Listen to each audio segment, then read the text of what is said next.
Hi friends, சிறகடி காசு serial நீ வரப்போகிற எபிசோட்ஸ்க்கு அப்புறமா தான் இந்த வீடியோவில் பார்க்க போகிறோமா. அங்கே ஃப்ரெண்ட்ஸ் பார்க்கலாம்.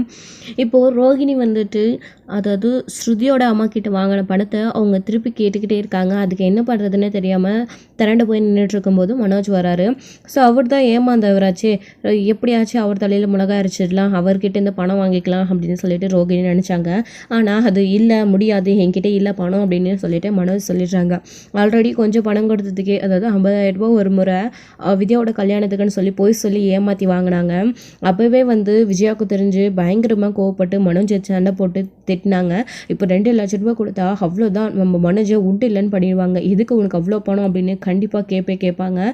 ஸோ எப்படியும் மனோஜ் அவங்க அம்மா கிட்ட உண்மையை மறைக்க மாட்டார், வெளியில் சொல்லிடுவார். ஸோ ரோகிணி மனோஜ் கிட்டே என்ன தான் போய் சொல்லி பணத்தை வாங்கிக்கினாலும் அது எப்பயும் வெளியே வரதான் போகுது. அவங்கக்கிட்ட அவங்க திட்டு தான் வாங்கிட்டு இருந்திருக்க போகிறாங்க. ஆனால் அது அப்படி எதுவும் நடக்காமல் இந்த வீச்சு நீ ஷோரூமை பார்த்துக்கோ, தேவையில்லை அப்படின்னு சொல்லிட்டு மனோஜ் எப்படியோ எஸ்கேப் ஆகிடுறாரு, சொல்லிடுறாரு. அது மட்டும் இல்லாமல் ரோகிணி உனக்கு பணம் கொடுத்தா அம்மா திட்டுவாங்க அப்படின்னு சொல்லிடுறாரு நம்ம மனோஜுமே. அதுக்கப்புறம் ஏன்னா அப்படி பயந்துக்கிட்டு இருக்கியோ தெரியல போ அப்படின்னு சொல்லிட்டு இங்கே மனோஜ் பார்த்திங்க அப்படின்னா அமைதியாகிடுறாங்க. ஸோ அதுக்கப்புறம் ரோகிணியுமே என்ன பண்ணுறது அப்படின்னு தெரியாமல் தவிச்சு போய் நின்றுட்டுருக்காங்க. இப்போ தான் நம்ம மீனா பார்த்திங்க அப்படின்னா ஸ்டுடியோட ஹோட்டலுக்கு ஃப்ரூட் சாம்பிளுக்காக அங்கே கஸ்டமர் மீனாவோடைய பிஸ்னஸை பிக்கப் பண்ணுறதுக்காக ஸ்ருதியோட ஹோட்டலில் போக இருந்தப்போ நம்ம பார்வதியோட ஃப்ரெண்டு பார்த்திங்க அப்படின்னா அவங்களுடைய ஃப்ரெண்டோட அங்கே ரெஸ்டாரண்ட்க்கு வந்திருக்காங்க. ஸோ அப்போ மீனா அவங்கக்கிட்ட பேசி அவங்களுமே அவங்களுடைய ஃப்ரெண்டுக்கு அறிமுகப்படுத்தி அவங்க மூலியமாக மீனா பூ டெக்கரேஷன் அது மட்டும் இல்லாமல் பூ போடுறதுக்காக ஆர்டர்ஸ் எல்லாமும் வாங்கி தர மாதிரி மீனாவுக்கு அறிமுகப்படுத்தினாங்க. அப்போது பொருள் ஃபர்னிச்சர் இதெல்லாம் வாங்கணும் அப்படின்னு பேசிகிட்டு இருந்தப்போ அதை நம்ம மனோஜோட ஷோரூம்லேயே வாங்க வைக்கிற மாதிரி மீனா சொல்லிட்டு அங்கிருந்து கார்டையும் வாங்கிட்டு வந்தாங்க. அந்த கார்டை இந்த சமயத்தில் நம்ம ரோகிணி கிட்ட நம்ம மீனா கொடுக்குறாங்க. தெரிஞ்சவங்க ஒருத்தவங்க யாரோ அவங்களுக்கு இந்த மாதிரி வீடு நிறைய பெருசாக கட்டியிருக்காங்க. அவங்களுடைய இதில் நான் பூ போட போகிறேன், அந்த அப்பார்ட்மெண்ட்லாம் பூ போட போகிறேன், அவங்க ஃபர்னிச்சர்லாம் வாங்குறதா பேசிகிட்டு இருந்தாங்க. வேணும்னா நீங்கள் அவங்கக்கிட்ட போய் பேசி பாருங்கள், அவங்கக்கிட்ட பேசி இந்த ஆர்டர் அதாவது அந்த ஃபர்னிச்சர்லாம் நம்மளுடைய ஷோரூம்லேயே அதாவது உங்களுடைய ஷோரூம்லேயே வாங்குற மாதிரி நீங்கள் ஏற்பாடு பண்ணுங்கள் ஸ்ருதி, இதனால் உங்களுக்கு லாபம் கிடைக்கும். இப்போ தீபாவளி சீசன் வேறு, நிறைய ஆஃபர்லலாம் கொடுத்தீங்க அப்படின்னா குறைஞ்ச விலைக்கு நீங்கள் கொடுத்தீங்க அப்படின்னா கண்டிப்பாக உங்களுடைய ஷோரூம்லேயே வாங்குவாங்க. அது மட்டும் இல்லாமல் ஒரு வீடு 2 வீடுனா கூட விற்றலாம். 275 வீடு அவ்வளோ பெரிய வீடு அப்பார்ட்மெண்ட் கட்டியிருக்காங்க. அவங்கக்கிட்ட வாங்கினீங்களா அதாவது அவங்கக்கிட்ட ஆர்டர் வாங்கினீங்களா உங்களுக்குமே நல்ல ஒரு லாபம் கிடைக்கும் அப்படின்னு மீனா சொல்கிறாங்க. இது கேட்ட உடனே இதை ஒரு வாய்ப்பாக பயன்படுத்திக்கிறாங்க நம்ம ரோகிணிமே இருந்துக்கிட்டு. சரி ஓகே அப்படின்னு சொல்லிட்டு தேங்க்ஸ் எப்படியோ சொன்னதுக்கு அப்படின்னு சொல்லிட்டு போயிடுறாங்க. இது எனக்கு ஃப்ரெண்டு தெரிஞ்சவங்க, இது நான் அவங்கக்கிட்ட பேசி நான் உங்களுக்கு வர மாதிரி வாங்கிட்டு வந்திருக்கேன் அப்படின்னா நம்ம ஸ்ருதி சொன்ன மாதிரி கண்டிப்பாக வாங்கியிருக்கவே மாட்டாங்க. ரோகிணிமே இருந்துக்கிட்டு ஏதோ பூ போடுற இடத்துல இந்த மாதிரி பேசிகிட்டு இருந்தாங்க, அவங்கக்கிட்ட போய் பேசு அப்படின்னு சொன்னதுனால இது ஒரு நல்ல வாய்ப்பு அப்படின்னு சொல்லிட்டு போகிறாங்க. ஏன்னா அதில் அதிக லாபம் வரும், அவங்களுக்கு அதிகமாக கொஞ்சம் பொருள் விற்று நம்ம அதிலிருந்து பணத்தை எடுத்து ஸ்ருதியோட அம்மாவுக்கு கொடுத்துடலாம் அப்படின்னு ரோகிணி பிளான் பண்ணுறாங்க. உடனே அந்த ஃபோன் நம்பருக்கும் ஃபோன் பண்ணி இந்த மாதிரி உங்களுடைய கார்டு கொடுத்தாங்க, உங்களுடைய அப்பார்ட்மெண்ட்டுக்கு தேவைன்னு சொன்னாங்க, பொருளெல்லாம் ஃபர்னிச்சர்லாம் ஆக்சுவலி நாங்கள் ஷோரூம் வச்சுருக்கோம், உங்களுக்கு என்ன மாதிரி பொருள் வேணும்னு சொல்லுங்கன்னா கண்டிப்பாக நாங்கள் டிஸ்கவுண்ட் பண்ணி தரோம், குறைஞ்ச விலைக்கு தரோம் அப்படின்னு ரோகிணி அவங்க கிட்டே சொல்லவும் அவங்களுமே ஆமாம் நான் தான் வேணும்னு சொல்லியிருந்தேன், உங்களுடைய ஷோரூம் எங்கே இருக்குன்னு சொன்னீங்கன்னா நாங்கள் நேரில் பார்த்து எல்லாம் ஓகே பண்ணிக்கிறோம் வாங்கிக்கிறோம் அப்படின்னு சொல்கிறாங்க. இது கேட்ட உடனே சரி அப்படின்னு சொல்கிறாங்க. அவங்களுமே எப்போ வேணும் அப்படின்னு சொன்னப்போ தீபாவளி அன்னைக்கே வேணும்னு சொல்லிடுறாங்க. அதனால் இவங்க குலதெய்வ கோயிலுக்கு ஃபேமிலியாக போகணும் அப்படின்னு சொன்னவங்க இப்போ என்ன பண்ணுறது அப்படின்னு சொல்லிட்டு ரோகிணி யோசிக்கவும் பெரிய ஆர்டர் கண்டிப்பாக விட்டுறவே கூடாது அப்படின்னு சொல்லிட்டு ரோகிணி யோசிச்சு சரி கண்டிப்பாக நாங்கள் பண்ணித்தரோம் நீங்கள் வாங்க அப்படின்னு சொல்லிட்டு பேசி அவங்க கிட்ட முடிச்சிடுறாங்க. அதுக்கப்புறமா சரி இந்த விஷயத்தை பற்றி வீட்டில் பேசலாம் அப்படின்னு சொல்கிறாங்க. ஸோ அவங்க 275 வீடு அப்படின்னு தான் சொன்னாங்க. ஆனால் இந்த ரோகிணி எக்ஸ்ட்ரா ஒரு 25 வீடையும் சேர்த்து சொல்கிறாங்க. அதில் 2 லட்சம் ரூபாயில் அவங்களுக்கு அதுக்கு மேலேயுமே அமௌண்ட் கிடைக்கும் ரோகிணிக்கு, இப்படியெல்லாம் போய் சொன்னால். ஸோ அந்த 275 வீடுக்கு அவங்க என்னென்ன பொருள் சொல்கிறாங்க, டிவி, ஃப்ரிட்ஜு, சோஃபா இதெல்லாம் சொல்கிறாங்க. அது எல்லாத்தையும் விட அந்த 25 வீடுக்கு அதே பொருளை வாங்கினா நான் அதிகமாக லாபம் கிடைக்குமே ரோகிணிக்கு, அதனால அப்படி சொல்லி பொய் சொல்லி ஏமாற்றலாம் அப்படின்னு சொல்லிட்டு இங்கே நம்ம மனோஜ்குட்டியும் ரோகிணிகிட்ட சொல்கிறாங்க. ஸோ அவங்க என்னமோ பணம் கம்மியாக தான் கொடுக்க போகிறாங்க, அந்த 275 வீடுக்கு மட்டும்தான் ஃபர்னிச்சர் வாங்க போகிறாங்க. ஆனால் ரோகிணி இங்கே அப்படி போய் சொல்லிட்டு அவங்கக்கிட்ட அந்த 275 வீடுக்கு வாங்குற ஃபர்னிச்சர்லேயே ரேட் வந்து அதிகமாக போட்டு விற்க போகிறாங்க. ஸோ மீனாவுடைய தெரிஞ்சவங்க, மீனாவுக்கு ஃப்ரெண்டு அப்படி அவங்களுடைய ரிலேட்டிவ்ஸில் இருக்கிறவங்க வீடு அதாவது ஷோரூம் வச்சுருக்காங்க அப்படின்னு சொல்லிட்டு கம்மி விலைக்கு டிஸ்கவுண்ட் பண்ணி கொடுப்பாங்க. அவங்களுக்கும் இதனால் வியாபாரம் ஆகும், லாபம் ஆகும் அப்படின்னு தான் நம்ம மீனா யோசிச்சு நல்ல குணத்தில் இந்த விஷயத்த சொன்னாங்க. ஆனால் இந்த ரோகிணி இதையே வந்து பிஸ்னஸாக பயன்படுத்திக்கிட்டு, வாய்ப்பாகவும் பயன்படுத்திக்கிட்டு இந்த பிஸ்னஸ் மூலிமா அதிகமாக லாபம் பார்க்கலாம் அப்படின்னு 275 வீடு அப்பார்ட்மெண்ட் கட்டியிருக்காங்க அப்படின்னா அவங்க சும்மாவா எவ்வளோ பெரிய பணக்காரராக இருக்க முடியும்? அவங்கக்கிட்ட இருந்து பொய் சொல்லி ஏமாற்றி ரேட் வந்து அதிகமாக போட்டு ஃபர்னிச்சர் வாங்கலாம் அப்படின்னு இவங்க முடிவு பண்ணி தான் இந்த மாதிரி ஒரு பிளானை போட்டு ரோகிணியுமே இருந்துக்கிட்டு இப்போ வீட்டில் எல்லாருக்கிட்டையும் சொல்லலாம் அப்படின்னு சொல்லிட்டு வராங்க. அப்போ தான் நம்ம மீனாவும் ஸ்ருதியும் வந்து உட்காந்து பேசிகிட்டு இருக்காங்க கிச்சனில். அப்புறம் இவங்க வந்து விஜயா அவங்களுடைய ஹஸ்பண்ட் எல்லாம், ரவி, ஸ்ருதி எல்லாருமே இருக்காங்க. மனோஜ் எல்லாம் இருக்கும்போது, ஆண்டி இந்த மாதிரி எங்களால் அன்னைக்கு வர முடியாது, நம்ம எல்லாரும் குழந்தைகளுக்கு கோயிலுக்கு போகிறோம், தீபாவளி அங்கே கொண்டாடுறப்போ நீங்கள் எல்லோரும் முதல்ல போங்க, அதுக்கப்புறமா நாங்கள் பின்னாடி வரோம், நானும் மனோஜும் அப்படின்னு சொல்லிட்டு சொல்கிறாங்க. என்ன அப்படி என்ன வேலை இருக்குது, ஏன் வர முடியாது, குடும்பத்தில் நடக்கிற பிரச்சனையை விட உனக்கு வேறு என்ன முக்கியம் அப்படின்னு சொல்லிட்டு, அதுவும் என் பையனோட என்ன உனக்கு, உன்னை வேணா கூட இங்கே விட்டுட்டு போகணும், தவிர மனோஜை நான் விட்டுட்டு போக மாட்டேன் அப்படின்னு சொல்கிறாங்க. ஆண்டி நான் எதுக்கு சொல்ல வரேன்னு கேளுங்க, எனக்கு தெரிஞ்ச கிளைண்ட் ஒருத்தர் அவங்களுடைய ஃப்ரெண்டு ஒருத்தர் பெரிய அப்பார்ட்மெண்ட் கட்டியிருக்காங்க. அதே வந்துட்டு அவங்க என்னை கூப்பிட்டு பேசியிருக்காங்க. அவங்களுடைய வீடு கட்டி கொடுத்துருக்க எல்லாருக்குமே, அப்பார்ட்மெண்ட் கட்டிருக்கும் எல்லாருக்குமே அவங்களே வந்து ஃபர்னிச்சர் எல்லாமும் வாங்கி தராங்களா அவங்களுடைய வீட்டுக்கு குடி வர்றவங்களுக்கு. அப்படின்னா அவங்க வந்து பெரிய லெவலில் வந்து வாங்குவாங்க.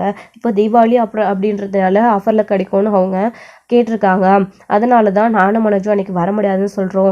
அங்கே வந்து பார்த்திங்க அப்படின்னா ஷோரூமுக்கு அவங்க ரொம்ப பிஸி ஆகிடும். அவ்வளோ வீட்டுக்கும் அவ்வளோ அப்பார்ட்மெண்ட் புக் பண்ணியிருக்கவங்களுக்கும் ஃபர்னிச்சர்லாம் வாங்குறாங்கன்னா எவ்வளோ பெரிய ஆர்டர், நீங்களே தெரிஞ்சுக்கோங்க ஆண்டி. அதனால தான் சொல்கிறேன், எங்களால் எனக்கு வர முடியாது. தீபாவளி வருஷத்துக்கு ஒரு டைம் தான் வியாபாரம் ஆகும், அது மட்டும் இல்லாமல் நல்ல லாபம் பார்க்கலாம் இதில். மனோஜ் வேறு அடுத்த லெவலுக்கு வந்து அடுத்த ஷோரூம் வந்து ஓப்பன் பண்ணுறதுக்காக பிஸ்னஸ் பார்ட்னராக பேசிகிட்டு இருக்காரு. இது வந்து நல்லா ஹெல்ப்ஃபுல்லாக இருக்கும் மனோஜ்க்கு. அதனால தான் சொல்கிறேன் ஆண்டி, எனக்கு தெரிஞ்ச கிளைண்ட் ஒருத்தர் என்னை கூப்பிட்டு பேசினாங்க அப்படின்னு சொல்லிட்டு நல்லா வந்து பச்சையாக போய் சொல்கிறாங்க ரோகிணி. அவங்க என்னமோ பாதி உண்மையாக சொல்கிறாங்க, பாதி வந்து போய் சொல்கிறாங்க. என்னை கூப்பிட்டு பேசினாங்க, நான் தான் கிளைண்ட் பிடிச்சேன் அப்படின்ற மாதிரி பேசுகிறது கேட்ட உடனே ஸ்ருதிக்கு கோபமாக வருது. எப்படியெல்லாம் போய் சொல்கிறாங்க, ஆக்சுவலி இது மீனா பிடிச்சி கொடுத்த ஆர்டர் இல்லை, இப்படி போய் சொல்கிறாங்களே அப்படின்னு சொல்லிட்டு இங்கே பேசாமல் உண்மையை சொல்லிடலாமா அப்படின்னு ஸ்ருதி நினைக்கிறாங்க. மீனா பார்த்தீங்களா, நீங்கள் பிடிச்சி கொடுத்தது தானே இந்த ஷோரூம் ஆர்டர் வந்து எப்படி சொல்கிறாங்க அப்படின்னு சொல்லிட்டு, நான் பேசாமல் உண்மையை சொல்லிட போகிறேன் அப்படின்றாங்க. மீனா வேணாம் ஸ்ருதி, எதுக்கு விடுங்க, அது அவங்களோட பிஸ்னஸ், அப்புறம் இதையும் நமக்கு எடுத்து விட்டுட்ட மாதிரி நாம் நல்ல பேர் வாங்கின மாதிரி இன்னமும் நம்ம மேலே கோபமாயிடும் அப்படின்னு சொல்கிறாங்க. இல்லை நீங்கள் நல்லது பண்ணாலே உங்களுக்கு கெட்டது தான் வருன்றப்போ நம்ம உண்மையை சொல்லிடலாமே, அதுக்கப்புறம் கெட்ட பேர் வந்தால் வந்துட்டு போகட்டும், விடுங்களேன், உங்களை பற்றி எனக்கு தெரியாதா அப்படின்னு சொல்லிட்டு ஸ்ருதி வந்து உண்மையை சொல்லலாம் அப்படின்னு சொல்லிட்டு யோசிக்கிறாங்க. ஸோ அப்போ இங்கே வந்து நம்ம விஜயாமே சரி இவ சொல்கிறதுலேயும் ஒரு நியாயம் இருக்குது அப்படின்னு மனசுக்குள்ளே யோசிக்கிறாங்க. நம்ம மனோஜை அடுத்த லெவலுக்கு கொண்டு போகிறதுக்கு ஏதோ இவ பண்ணுறா, போனால் போகட்டும், ஒரு நல்ல விஷயம் பண்ணுறா அப்படின்றதுனால விடலாம் அப்படின்னு சொல்லிட்டு மனசில் நினைக்கிறாங்க. சரி ஆனால் நாங்கள் கிளம்பி போனதுக்கப்புறமா வேலையை முடிச்சுட்டு மறுநாளே ஷோரூமை மூடிட்டு வந்துடணும் அப்படின்னு சொல்லிட்டு இங்கே மனோஜ் கிட்ட வந்து விஜயா சொல்கிறாங்க. சரிம்மா சரி கண்டிப்பாக வந்துடுறோம் அப்படின்னு சொல்லிட்டு, என்ன ரோகிணி இந்த விஷயத்தை பற்றி என்கிட்ட கூட சொல்லலாம் அப்படின்னு. இல்லை மனோஜ், இப்போ தான் என் கிளைண்ட் ஒருத்தவங்க ஃபோன் பண்ணி எனக்கு விஷயத்த சொன்னாங்க, நான் நேரில் போய் பார்த்து இப்போ தான் முடிவு பண்ணிட்டு வரேன் அப்படின்னு சொல்கிறாங்க. போதும் நிறுத்துங்க ரோகிணி, எவ்வளோ போய் தான் சொல்வீங்க அப்படின்னு சொல்லிட்டு ஸ்ருதி வந்து சொல்கிறாங்க. என்ன சொல்கிறீங்க ஸ்ருதி, நான் என்ன போய் சொல்கிறேன் அப்படின்னு சொல்லிட்டு இங்கே ரோகிணி வந்து கேட்கவும், இங்கே பாருங்கள், நீங்கள் சொன்னதில்ல பாதி ஒன்று பாதி பொய் இல்லை ஆண்டி.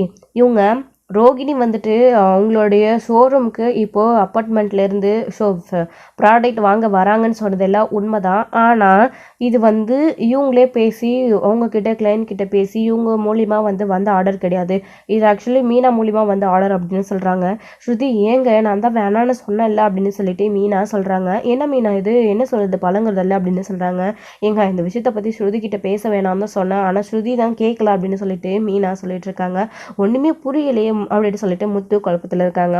முத்து நீங்கள் அமைதியாக இருங்க, நான் எல்லாருக்கும் தானே இப்போ உண்மையாக சொல்லிட்டு இருக்கேன், உங்களுக்கும் நான் சொல்ல வர்றது என்னன்னு புரியும் அப்படின்னு சொல்லிட்டு ஸ்ருதி இருந்துட்டு சொல்கிறாங்க. என்னம்மா நீ என்ன சொல்கிறா அப்படின்னு சொல்லிட்டு, எவ மூலியமாக வந்ததா, எப்படி இவளுக்கு என்ன பெரிய பிஸ்னஸ் மேனா என்ன, இவளுக்கு எல்லாமே தெரியுமா என்ன, இவ ஏதோ ஷோரூம் அடிச்சிட்டு இருக்கா, இவ ஏதோ மேக்கப் போடுறா, அது மூலியமா வந்ததுன்னு சொல்கிறா, அவளுக்கு என்னமோ 4 பேர் தெரியும், இவளுக்கு என்ன தெரியும் அப்படின்னு சொல்லிட்டு இருக்கமோ.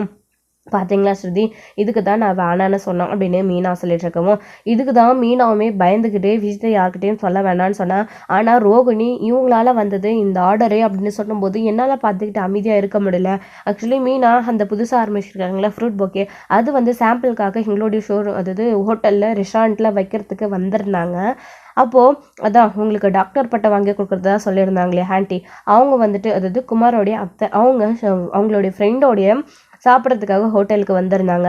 அப்போ தான் மீனாவும் அங்கே கரெக்டாக அந்த சமயத்தில் வந்திருந்தாங்க. அவங்க 2 பேரும் மீட் பண்ணி பேசிக்கிட்டாங்க. அவங்களும் வந்து அவங்களோட ஃப்ரெண்டை வந்து மீனாவுக்கு அறிமுகப்படுத்தி வைக்கிறப்போ அதாவது மீனாவுக்கும் இந்த மாதிரி ஆர்டர் கொடுத்தாங்க. அவங்க அந்த ஃப்ரூட் பொக்கேவை பார்த்துட்டு, அது மட்டும் இல்லாமல் அவங்க அப்பார்ட்மெண்ட்டில் இருக்கிற எல்லாருக்குமே பூ போடுறதுக்காக ஏற்பாடு பண்ணாங்க. அவங்களுடைய ஃப்ரெண்டு வந்துட்டு அதாவது பார்வதியோட ஃப்ரெண்டு, அவங்க மூலயமா இப்போது அவங்க இந்த மாதிரி ஃபர்னிச்சர் வாங்குறதா பேசிகிட்டு இருந்தாங்க. அப்போ தான் மீனா இந்த மாதிரி என்னுடைய ஹஸ்பண்டோடைய அண்ணன் இந்த மாதிரி ஷோரூம் வச்சுருக்காரு, அவரோடைய கடையில் நீங்கள் இதை வாங்கினீங்களா எனக்கு ரொம்ப சந்தோஷமாக இருக்கும் மேடம், குறைஞ்ச விலையில் நான் வந்து உங்களுக்கு பட்ஜெட் ஃப்ரெண்ட்லியாக நான் நல்லா பண்ணி கொடுக்க சொல்கிறேன், கொஞ்சம் தெரிஞ்சவங்க அப்படின்றதுனால டிஸ்கவுண்ட்டில் நல்ல ஆஃபரில் பண்ணி தரேன் அப்படின்னு மீனா அவங்க கிட்ட சொன்னாங்க. அதுக்கப்புறம் தான் அவங்க கார்டு கொடுத்து பேச சொன்னாங்க. அதனால தான் மீனாவுமே அந்த கார்டு வாங்கிட்டு வந்து ரோகிணி கிட்ட கொடுத்தாங்க. ஆமாம் இல்லை ரோகிணி, இதை மீனா தானே உங்களுக்கு வாங்கிட்டு வந்து கொடுத்தாங்க, நீங்கள் எப்படி அபாடமாக போய் சொல்கிறீங்க அப்படின்னு சொல்லிட்டு இருக்கவும், மீனா வாங்கிட்டு வந்து கொடுத்தா நான் எல்லாமே பேசினது நான் தானே அப்படின்னு சொல்லிட்டு ரோகிணி சொல்லிட்டு இருக்கவும், பார்த்தீங்களா ஆண்டி, இப்போ கூட இது மீனாவால் தான் வந்ததுன்னு யாருமே நீங்கள் ஒத்துக்க மாட்டேன்றீங்க, இது மீனாவால் தான் வந்தது. என்னதான் மனோஜும் ரோகிணியும் மீனாவை கொஞ்சம் கூட மதிக்கலைனாலையும் நம்ம மீனா உங்களுடைய பிஸ்னஸை வளர்க்கணும் அப்படின்றதுக்காக மீனா யோசிச்சு இந்த ஆர்டரை அவங்களுக்கு கொடுங்க அப்படின்னு மீனா வாங்கிட்டு வந்திருக்காங்க. ஆக்சுவலி இது எவ்வளோ பெரிய ஆர்டர் தெரியுமா, 275 அப்பார்ட்மெண்ட்னா சும்மாவா, அவ்வளோ பெரிய அப்பார்ட்மெண்ட்டில் இருந்துட்டு மீனாவுக்கு பூ டெக்கரேஷனுக்கு ஆர்டர் கொடுத்துருக்காங்க பூ வாங்கிறதுக்காக. அப்போது அவங்களுமே இருந்துக்கிட்டு மீனாவுமே இந்த மாதிரி ஷோரூமில் வாங்க சொல்லியிருக்காங்க. அப்போ அவ்வளோ எவ்வளோ பெரிய விஷயம், அதுக்கு மீனாவுக்கு ஒரு நன்றி கூட இல்லாமல் மீனா இதை பண்ணாங்கன்னு கூட சொல்லாமல் தான் பண்ண அப்படின்னு எல்லாத்தையும் சுயநலமாக ரோகிணியும் எடுத்துக்கலான்னு பார்த்தேன். எனக்கு இதை பார்க்க விருப்பம் இல்லை ஆண்டி, அதான் எதுக்கு போய் சொல்லணும் அப்படின்னு நான் உண்மையை சொல்லிட்டேன் அப்படின்னு சொல்கிறாங்க. இன்னும் ஸ்ருதி சொன்னேன் 275 அப்பார்ட்மெண்ட்டா, ஏதோ இப்போ 300 அப்பார்ட்மெண்ட்னு சொல்லிட்டு இருந்தா அப்படின்னு சொல்லிட்டு இங்கே சொன்ன உடனே, அது அவங்களுடைய விருப்பம் ஆண்டி, அது எனக்கு தெரியாது, ஆனால் அவங்க இங்கே 2 பேரும் முன்னாடி தான் சொல்லிட்டு இருந்தாங்க 275 அப்பார்ட்மெண்ட் கட்டியிருக்கோம் அப்படின்னு சொல்லிட்டு, அதுக்காக தான் மீனாவும் பூ போட போகிறாங்க. ஆமாம் தானே மீனா அப்படின்னு சொல்லிட்டு இருந்தோம். ஆமாம் ஸ்ருதி சொல்கிறதெல்லாம் உண்மைதான், அவங்க கிட்ட பேசி நான் தான் கார்டு வாங்கிட்டு வந்தேன், அது மட்டும் இல்லாமல் 275 வீடு அப்பார்ட்மெண்ட் தான் அவங்க சொன்னாங்க, அதுக்காக தான் 275 அப்பார்ட்மெண்ட்டுக்கும் பூ கொடுக்கறதுக்காக நான் வந்து சொல்லியிருக்கேன். ஆனால் இவங்க எதுக்கு அப்படி சொன்னாங்கன்னு எனக்கு தெரியாது, ஆனால் இந்த விஷயத்த நான் சொல்ல வேணாம் தான் சொன்னேன், ஸ்ருதி தான் அவசரப்பட்டுட்டாங்க, ஸ்ருதி ஏன் ஸ்ருதி அப்படின்னு சொல்லிட்டு இங்கே ரோகிணி சொல்லிட்டு இருக்கவும், அப்படியா மீனா, அதாவது மீனா சொல்லிட்டு இருக்கவும், இப்போ முத்து இருந்துக்கிட்டு அப்போ இது உன்னால் வந்தது தானம்மா, அப்போது இதுக்கு கூட ஒரு நன்றி கடனுக்கு கூட உன் பேரை வெளியில் சொன்னாங்களா பார்த்தியா, எதுக்கு தான் மீனா, எதுக்கு தேவையில்லாமல் ஹெல்ப் பண்ணணும், நீ உனக்கு கெட்ட பேர் தானே வருது அப்படின்னு சொல்லிட்டு இருக்காங்க. உண்மையிலே நீ ரொம்ப பெரிய விஷயம் பண்ணியிருக்க அப்படின்னு இங்கே முத்துவோடைய அப்பாவுமே மீனாவை பாராட்டிருக்கேன். நான் என்ன இப்போ பெரிய விஷயம் பண்ணிட்டேன், நீ எல்லாரும் என்னை பாராட்டிட்டு இப்படி பேசுங்க, எனக்கு ஒன்றும் புரியலை அப்படின்னு மீனா சொல்லிட்டு இருக்காங்க. அதானே என்ன இவ பெருசாக பண்ணிட்டான், ஏதோ கார்டு வாங்கிட்டு வந்து கொடுத்தா அவன் நல்ல நேரம் எங்களுடைய ஷோரூமுக்கு வரணும்னு சொல்லியிருக்கா, அது ஒன்றும் தவிர வேறு என்ன பண்ணியிருக்கா, இது ஏதோ பெரிய விஷயம் மாதிரி. இங்கே பாரு மீனா, பாத்தியா உனக்கு கிடைச்ச நல்ல பேர், இங்கே பாரு நான் சொல்கிறேன், அந்த கார்டை வாங்கிட்டு போய் அவங்கள வேறு எங்கேயாச்சும் பொருள் வாங்கிக்க சொல்லு, ஏதோ போனால் போது உன்னோட பிஸ்னஸ்க்கு ஹெல்ப் பண்ணலான்னு நீ முடிவு பண்ணி வாங்கிட்டு வந்து கொடுத்தா பார்த்தா எப்படி திமிரா பேசுகிறான்னு அப்படின்னு சொல்லிட்டு இங்கே வந்து முத்து சொல்லிட்டு இருக்கமோ, இதை யோசிச்சுக்கிட்ட ரோகிணியுமே இருந்துக்கிட்டு, ஆஹா ஏற்கனவே நம்ம ஒரு பொய்யை மறைச்சதுனால இப்போது மீனா தான் இதெல்லாத்தையும் பண்ணாங்கன்னு மாட்டிக்கிட்டோம், இப்போ முத்து சொல்கிறத பார்த்தா இந்த ஆர்டரே இல்லாமல் பண்ணிட்டா அப்புறம் நம்ம ஸ்ருதியோட அம்மாவுக்கு பணம் கொடுக்காம முடியாமல் போயிடும், இதில் நம்ம லாபமும் பார்க்க முடியாது, அப்புறம் மொத்த பிளானுமே வேஸ்ட் ஆகிடும் அப்படின்னு மனசுக்குள்ள யோசிச்சுட்டு, மனோஜ் விட என்னுடைய தப்பு தான், ஆக்சுவலி நான் தான் வந்து மாற்றி சொல்லிட்டேன், இது மீனாவால் வந்தது தானே, எதுக்கு இப்போ கோவப்பட்டு பேசிகிட்டு இருக்கா, அவங்க நல்லது தானே நம்மளுக்கு பண்ணியிருக்காங்க, சாரி மீனா, அவர் ஏதோ தப்பாக பேசிட்டாரு. ஆமாம் ஆண்டி, மீனா இது ஏற்பாடு பண்ணி கொடுத்தது ஆர்டர் தான் இது, அவங்களுடைய ஃப்ரெண்டு தான் அப்படின்னு சொல்லிட்டு ரோகிணி உண்மை சொல்லிடுறாங்க. அப்புறம் எதுக்கு எனக்கு போய் சொன்னேன், பாரு வர வர உன்னுடைய பொய்க்கு அளவில்லாமே போய்கிட்டு இருக்கு, இதோ இது பிஸ்னஸ் விஷயம் அப்படின்றதுனால போனா போகட்டுன்னு விடுறேன், இல்லைன்னா நடக்கிறதே வேற. மனோஜ், நீ கூட இருந்து எல்லாத்தையும் பார்த்துக்கோ, இவ வேற மாதிரி சொல்கிறா, தோ இங்கே இருக்கிற பூக்கட்டுற வேற மாதிரி சொல்கிறா, அதனால ஒழுங்காக இதை பார்த்து முடிச்சு கொடுத்துட்டு எல்லாரும் வந்து பாட்டி வீட்டுக்கு சேர வழியை பாருங்க அப்படின்னு சொல்லிட்டு இங்கே விஜயா சொல்லிட்டு அங்கேருந்து கிளம்பி போயிடுறாங்க. அப்பாடா தப்பிச்சோம், இந்த ஆர்டர் எப்படியோ கையை நழுவி போக விடாமல் பண்ணிட்டோம், இல்லைன்னா மொத்தமாக போயிருக்கோம் அப்படின்னு சொல்லிட்டு. ஆனால் அப்போ கூட இந்த முத்துவும் மீனாவும் நல்ல பேர் வாங்கிக்கிச்சிங்களே அப்படின்னு. போனால் போகட்டும், இப்போ நம்மளுக்கு பணம் தேவை இருக்குது, அதுக்காக நம்ம அமைதியாக இருக்கோம் அப்படின்னு சொல்லிட்டு ரோகிணின்னு நினச்சிட்டு அமைதியாக அங்கேருந்து கிளம்பி போயிடுறாங்க. பார்த்தீங்களா மீனா, நான் இப்போ உண்மையை சொல்லாமல் இருந்தால் உங்களுடைய பேர் வெளியில் வந்திருக்காது. எவ்வளோ ஷேடிஷாக இருக்காங்க இங்கே ரோகிணி, பார்த்துருந்துக்கோங்க மீனா, நீங்கள் நல்லது பண்ணணும்னு நினச்சாலையும் உங்களுக்கு யாரும் நல்லது பண்ணுது நினைக்கவே மாட்டேன்றாங்க அப்படின்னு ஸ்ருதி சொல்லவும், அப்போ தான் முத்து இருந்துக்கிட்டு, ஆமாம் மீனா, பழங்களில் சொன்னது உண்மைதான், இப்போ பழங்கள் மட்டும் வெளியில் உண்மையும் சொல்லாமல் இருந்தேன், அப்புறம் உன்னோட பேர் கண்டிப்பாக வெளியில் வந்திருக்காது, அந்த பார்லரம்மா எப்படியெல்லாம் போட்டு வாங்குது பார்த்தியா, அது மட்டும் இல்லாமல் இந்த விஷயத்தில் பார்லரம்மா ஏதோ பெரிய விஷயம் பிளான் பண்ணி வச்சுருக்குன்னு நான் நினைக்கிறேன், அதுக்கு தான் உன் பேரை சொல்லாமல் பார்லரம்மா பேரை மட்டும் வெளியில் சொல்லிச்சு, அது மட்டும் இல்லாமல் நீங்கள் 275 வீடுன்னு சொல்கிறீங்க, பார்லரம்மா அதிகமாக சொல்லிகிட்ருக்க அம்மா கிட்ட அதில் ஏதோ பெரிய விஷயம் இருக்குது, அவங்க ஏதோ பிளான் பண்ணியிருக்காங்க, ஆனால் எப்படியோ மீனா இது நீ வாங்கி கொடுத்ததுன்னு சொல்லி இதோட நீ தப்பிச்சிட்ட, இதுக்கப்புறம் பார்லரம்மா என்ன பண்ணுறதுன்னு தான் தெரியலை, நீ வா பேசாமல் அமைதியா அப்படின்னு சொல்லிட்டு எங்கள் முத்து சொல்லவும், சரிங்க இந்த மாதிரி பிரச்சனை வரும், அவங்க நமக்கு மேலே தப்பாக நினைப்பாங்க வேண்டாம் அப்படின்னு, அதுக்கு தான் நான் ஸ்ருதிக்கிட்ட சொன்னேன், ஆனால் கேட்கலங்க அப்படின்னு. மீனா, நீ நல்ல விஷயம் தானே பண்ணியிருக்க, இதுக்கு எப்படி இப்போ ஃபீல் பண்ணிக்கிட்டு உட்காந்துட்ருக்க, எதுக்கு நீ வேணாம் விடு, இந்த பிரச்சனையை பற்றி இதோட விட்டுரு, வா நம்ம அத்தையை பார்க்க போகலாம், அத்தைக்கு உடம்பு சரியில்லாமல் போயிருந்துச்சுல, எப்படி இருக்குன்னு சீதாவோட வீட்டிலேருந்து வந்ததுக்கப்புறமா அத்தையை போய் நான் பார்க்கவே இல்லை, இன்னைக்கு எனக்கு டைம் இருக்குது, நம்ம போய் அத்தையை பார்த்து பேசிட்டு வந்துடலாம் அப்படின்னு சொல்லிட்டு அப்படியே வந்துட்டு சத்யாவோட விஷயத்தையும் பேசணும் அப்படின்னு மனசுக்குள்ளே நினச்சிக்கிட்டு தான் அங்கே போகலாம் அப்படின்னு முத்து வந்து சொல்கிறாங்க. மீனாமே சரிங்க, நானும் அம்மாவை பார்க்க போகணும் தான் நினச்சிட்டு இருந்தேன், நம்ம 2 பேரும் சேர்ந்தே போயிடலாம் அப்படின்னு நினச்சிட்டு போயிட்டுருக்காங்க. அதுக்கப்புறம் தான் மனோஜ் ரூம்குள்ளே போனதுக்கப்புறமா ஸ்ருதி கிட்ட, அதாவது மனோஜ் கிட்ட கேட்டுட்டு, அதாவது சாரி ரோகிணி கிட்ட கேட்டுட்ருக்காங்க, என்ன ரோகிணி இந்த விஷயத்தை பற்றி நீ என்கிட்ட சொல்லவே இல்லை, திடீர்னு எல்லோரும் முன்னாடியே சொன்னேன், ஆனால் இது அந்த மீனா வாங்கி கொடுத்தது அப்படின்னு ஸ்ருதி வேறு மாதிரி சொல்கிறாங்க, எனக்கு ஒன்றுமே புரியல அப்படின்னு.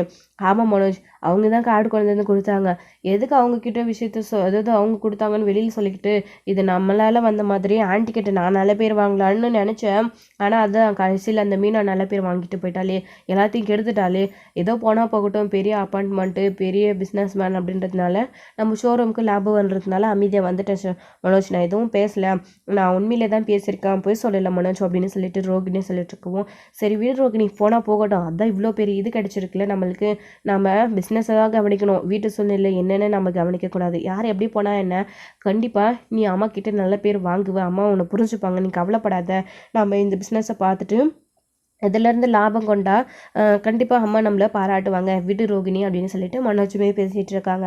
ஆனால் ரோகிணி போட்டிருக்கிற பிளான் என்னன்னு தெரியாமல் மனோஜ் வந்து ஏன் முட்டாள்தனமாக இந்த மாதிரி ரோகிணி கிட்டே பேசிகிட்டு இருக்காங்க. ஸோ இதோட இந்த எபிசோடு வந்து முடிச்சிருக்காங்க. அடுத்தடுத்த எபிசோடில் என்ன நடக்க போகுது, ரோகிணி போட்ட பிளானை வந்து மனோஜ் வீட்டில் இருக்கவங்க எல்லாரும் தெரிஞ்சுக்க ஆரம்பித்தா என்ன நடக்க போகுது அப்படின்றதெல்லாம் வெயிட் பண்ணி நெக்ஸ்ட் வீடியோவில் பார்க்கலாம். Friends, thank you. இந்த வீடியோ உங்களுக்கு பிடிச்சிருந்தா லைக் பண்ணுங்கள், ஷேர் பண்ணுங்கள், கமெண்ட் பண்ணுங்கள், மறக்காமல் பெல் ஐக்கனை கிளிக் பண்ணி வச்சுக்கோங்க.